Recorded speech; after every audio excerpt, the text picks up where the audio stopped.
Murdoch's California Post, last swing from a fading kingmaker. According to Vanity Fair, Rupert Murdoch's latest passion project is the California Post, a West Coast spinoff of the New York Post aimed at Hollywood, tech, and California politics. It's being sold as bold innovation. But look at Murdoch's actual startup record. One of his big things was The Daily. I remember that. Gary Vaynerchuk was a part of it. The iPad-only newspaper he once hyped as the future of news. Spent tens and tens of millions of dollars on it. Shut it down after 1 year in 2012, after losing about $30 million a year and attracting only 100,000 paying subscribers. Then there was Myspace. Now, he didn't create Myspace, but he did buy it. News Corp bought it for $580 million and ultimately sold it for roughly $35 million.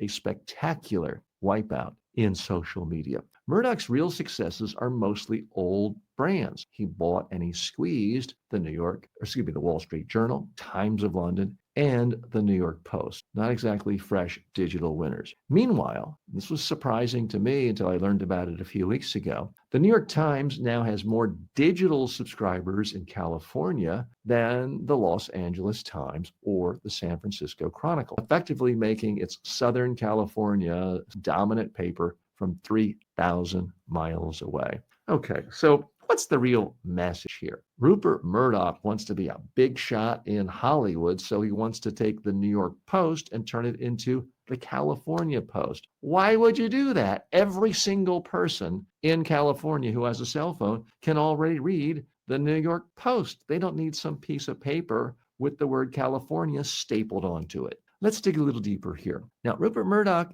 is a survivor. He's been around a long time. He's about 199 years old. I'm exaggerating only slightly. You can't ever completely write off Rupert Murdoch, in part because he's so rich, he's willing to lose money. He's lost money on the New York Post for most of the time he's owned it. But it's a great political weapon he can use to beat up his opponents and to curry favor with those he likes. And he may decide he wants a newspaper in California and be perfectly happy losing $10, $20 million a year. Now, I don't know if he's thinking of it as purely a digital format or they're actually going to print real paper. Because look, I was someone who loved newspapers. I read newspapers my whole life. And at some point, I don't know if it was 14 years ago or 9.5 years ago, the concept of picking up a paper and touching it and looking at something that's now 12, sometimes 20 hours old, it just seemed like an anachronistic activity. I can't imagine doing it. When I go to hotels now,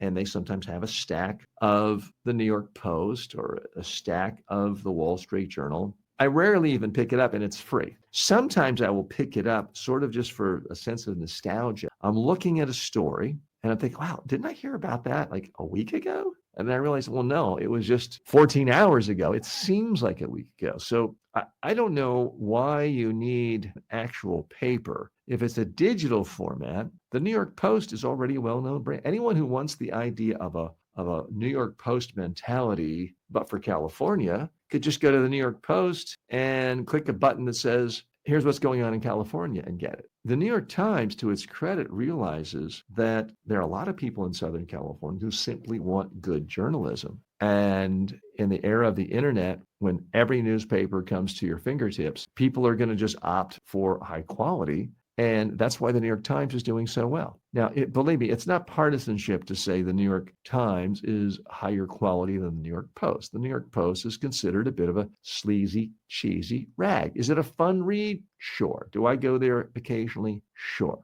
And this is not to knock all Rupert Murdoch media properties. The Wall Street Journal, by all accounts, still has great journalism on its front page, its new page, its editorial page. That's another issue. But when it comes to serious journalists doing serious work, Wall Street Journal is excellent. And it does have a lot of subscribers in Southern California as well. So I'm not quite getting this, but I'm not the media mogul that Rupert Murdoch is. Let me be clear about that. He is, this is the guy that the TV show Succession was based on. He is a larger than life character and has been his whole life. And, a lot of people think he's a self-made man. No, his father, daddy gave him a newspaper or two. He started off in a very nice position in life. But to his credit, he didn't just sit back on his laurels. He didn't just say, I got it made. Let me hang out and drink martinis at the country club. He took a tiny little empire his father gave him, and he created a vast, vast empire that really has